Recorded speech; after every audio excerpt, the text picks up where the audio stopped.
Bonjour et bienvenue dans le podcast Au cœur du sens. Je suis Audrey, coach professionnel certifié et auteur.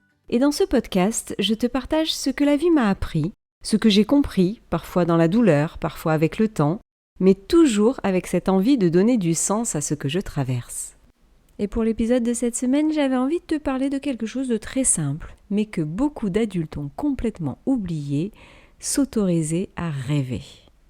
Quand on est enfant, rêver c'est naturel. On imagine des choses, on se projette, on se voit faire des milliers de métiers différents, on invente des mondes. Mais en grandissant, quelque chose change. Petit à petit, on nous apprend à être raisonnable. On nous dit ce n'est pas réaliste, ce n'est pas possible, il faut garder les pieds sur terre. Et à force d'entendre ça, beaucoup de personnes arrêtent de rêver. Ou alors elles continuent de rêver, mais seulement dans un coin de leur tête. Comme quelque chose de lointain, quelque chose d'impossible, quelque chose de tabou limite. Et pourtant, si on regarde l'histoire, beaucoup de projets extraordinaires ont commencé par la même chose, un rêve. Alors la référence que j'avais envie de prendre, c'est un peu comme le disait Walt Disney. If you can dream it, you can do it. Si tu peux le rêver, tu peux le faire.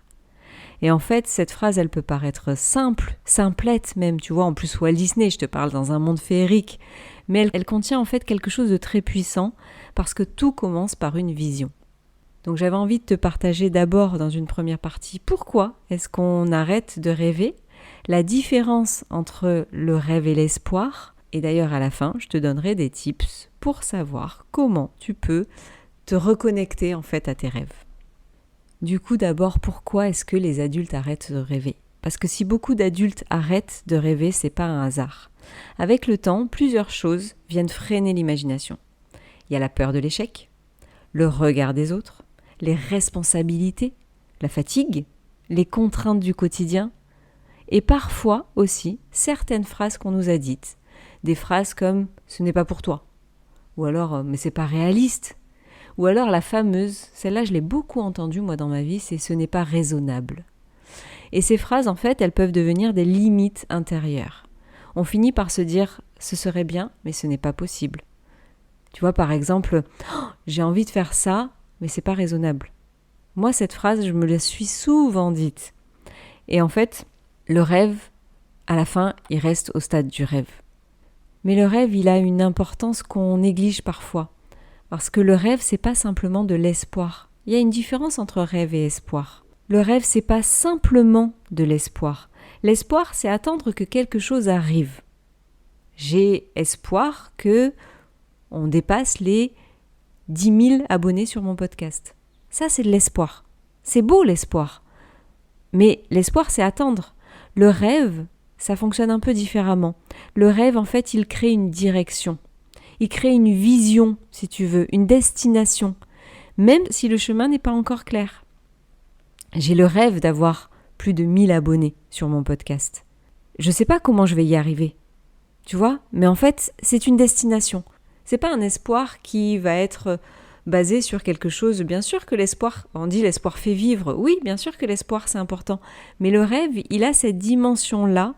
En fait, c'est vraiment la vision. Et dans les accompagnements en coaching, on observe souvent quelque chose qui est très intéressant. Bon, alors après, je trouve que le coaching, c'est très intéressant en soi. Mais en fait, les personnes qui ont une vision, un projet, un rêve qui les inspire, elles ont souvent beaucoup plus d'énergie. Cette énergie du rêve, elle est super importante. En fait, pourquoi c'est important ? C'est parce que ça crée un chemin. Ces personnes-là qui ont un rêve, elles savent où elles veulent aller. Ça agit un peu en quelque sorte comme une boussole. Le rêve, il donne du sens, il donne de la motivation, il donne de la direction. Et dans beaucoup de démarches de coaching, on commence souvent par cette question très simple, c'est qu'est-ce que tu veux vraiment ? J'encourage tout le monde à essayer de voir quel est son rêve. Parce que ce qui est étonnant, en fait, quand on pose cette question, qu'est-ce que tu veux vraiment ? Beaucoup de personnes ont du mal à répondre parce qu'elles n'ont pas de rêve. Elles se sont arrêtées, en fait, d'écouter les rêves. Elles se sont adaptées. Elles ont fait ce qu'il fallait faire. C'est pas dans le jugement quand je te dis ça. Quand on arrête de rêver, c'est pas un jugement. Je trouve ça malheureux en fait quand on arrête de rêver.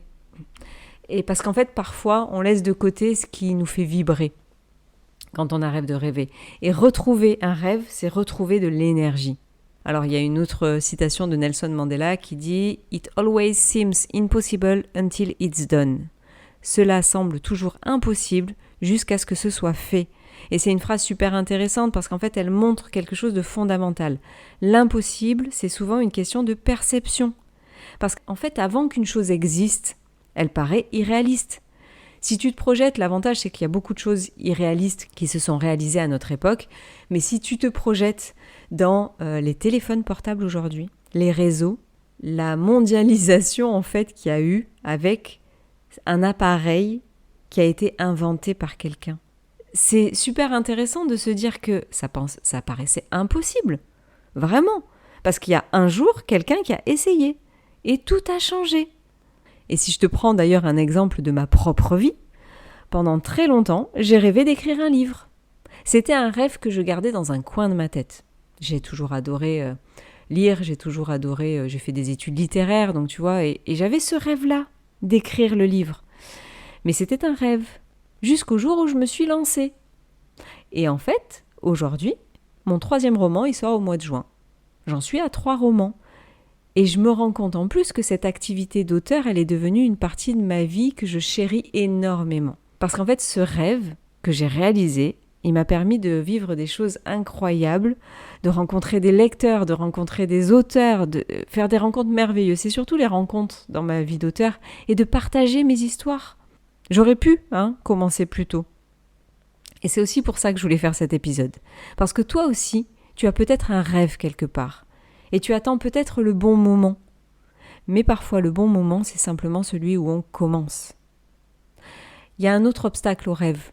Et je pense que celui-là, c'est vraiment au-delà d'un obstacle, c'est carrément un frein. C'est le regard des autres. Parce que quand on parle d'un projet un peu différent, il peut arriver que certaines personnes réagissent avec scepticisme. Pas forcément par méchanceté, souvent c'est par peur. Parce que c'est inhabituel. Tu vois, par exemple, j'ai pas parlé... Mon premier livre, ce qui est rigolo d'ailleurs, mon premier livre, je l'ai fait en secret, on va dire. J'ai même pas eu de bêta-lecteur. Bon, j'ai eu un éditeur, donc ça va, parce que le travail a été fait. Mais je l'ai gardé secret. Parce que ce rêve-là, justement, je le savais fragile.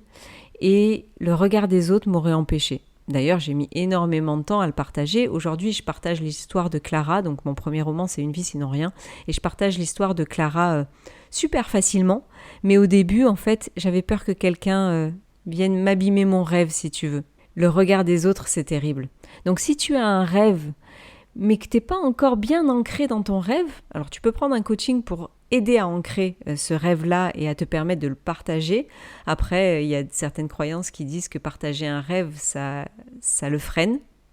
Ça reste une croyance, je sais pas, tu te feras ton propre avis, mais ne t'empêche pas de vivre ce rêve. Même s'il est secret au début, vis ce rêve.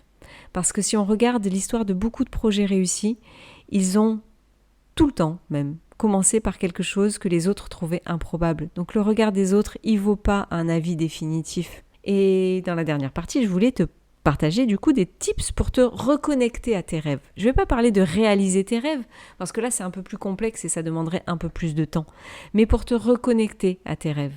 Et je vais t'inviter à te poser une question que tu ne te poses plus. Si tout était possible, qu'est-ce que tu aimerais faire vraiment ? Moi j'aime bien le soir, avant de me coucher, me demander où est-ce que j'aimerais me réveiller le lendemain. Ça, c'est quelque chose que je fais très régulièrement. Déjà, parce que ça me permet de décrocher la journée et tout. Et de te dire où est-ce que je me réveillerai, avec qui je me réveillerai, qu'est-ce que je ferai de ma journée. Ce serait quoi une journée idéale ? Mais attention, sans limite.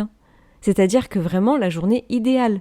Moi, souvent, je me réveille au bord de la plage, avec le bruit des vagues, mais sans le sable qui rentre dans la maison. Tu vois, c'est pas réaliste, mais on s'en fout, c'est un rêve. Tu le vois, tes rêves, ils partent dans tous les sens, on est d'accord dans la nuit. Mais fabrique ton rêve.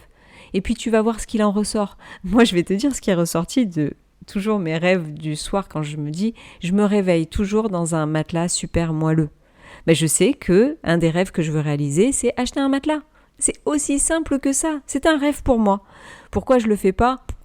J'ai pas pris le temps. C'est tout. C'est tout, mais je ne l'ai pas fait. Et il y a encore beaucoup de croyances sur le matelas, il faut qu'il soit un peu ferme pour maintenir le dos et tout, machin. Donc, ok, ça c'est très perso, je ne sais même pas pourquoi je te partage ça, mais en fait, le rêve, il n'a pas besoin d'être spectaculaire. C'est ton rêve. Donc si tout était possible, qu'est-ce que tu aimerais faire? Sans limite, sans contrainte, juste pour voir ce qui apparaît. Le deuxième tips, c'est autoriser les rêves même irréalistes. Un rêve, c'est pas un plan d'action, c'est une vision. Et parfois, ce qui semble irréaliste aujourd'hui peut devenir possible et totalement réaliste demain. Et le troisième tips, c'est te donner une première petite action. Pour qu'un rêve se réalise, déjà il ne va pas forcément se réaliser en un jour. Et puis, il va falloir que tu agisses sans doute. C'est pas l'espoir, hein. C'est pas l'espoir d'avoir 1000 abonnés. Mon rêve des 1000 abonnés, c'est à chaque fin d'épisode te dire partage autour de toi. Aide-moi à avoir ces 1000 abonnés. Un rêve, ça se réalise avec du temps. Tu peux lire sur le sujet, essayer de voir. Tu vois, moi j'essaye de comprendre comment je peux vous engager encore plus, faire une vraie communauté. Renseigne-toi sur ton rêve. Essaye. Et souvent, c'est là que tout commence. Dans ma vie d'auteur, pour finir avec un dernier exemple personnel, dans ma vie d'auteur, ce qui a déclenché tout, c'est une phrase de Tracy Wolf, une autrice américaine, une auteure américaine, moi je dis auteur, autrice, bref, peu importe, qui a dit en fait à ma fille, parce qu'à la base c'était ma fille qui posait la question, comment on écrit un livre, et elle a dit 5 minutes par jour, tous les jours. Tous les jours. Et c'est comme ça que je l'ai fait. Cette phrase-là, elle a commencé à réaliser mon rêve. Donc voilà. En fait, rêver, c'est pas une perte de temps. C'est souvent le début d'une direction. Et parfois, les plus beaux projets commencent simplement par une idée. J'ai d'ailleurs créé, si tu veux, une autre chaîne de podcast qui s'appelle Audrey Coaching, O-H-D-R-E-Y Coaching. J'y ajoute petit à petit des ressources gratuites et notamment des méditations guidées. Et j'avais fait une relaxation que j'avais enregistrée pour les parents qui ont besoin de relâcher la pression en fin de journée. Et je vais y ajouter, dans pas longtemps, il faut juste que je l'enregistre, une méditation guidée pour t'aider à te reconnecter à tes rêves. Donc n'hésite pas à aller voir et à t'abonner à Audrey Coaching sur Spotify pour te permettre d'avoir ça et juste prendre le temps de rêver. Autorise-toi à rêver. Et si tu as des enfants, regarde-les quand ils rêvent. Et fais en sorte de les accompagner dans leurs rêves. Voilà.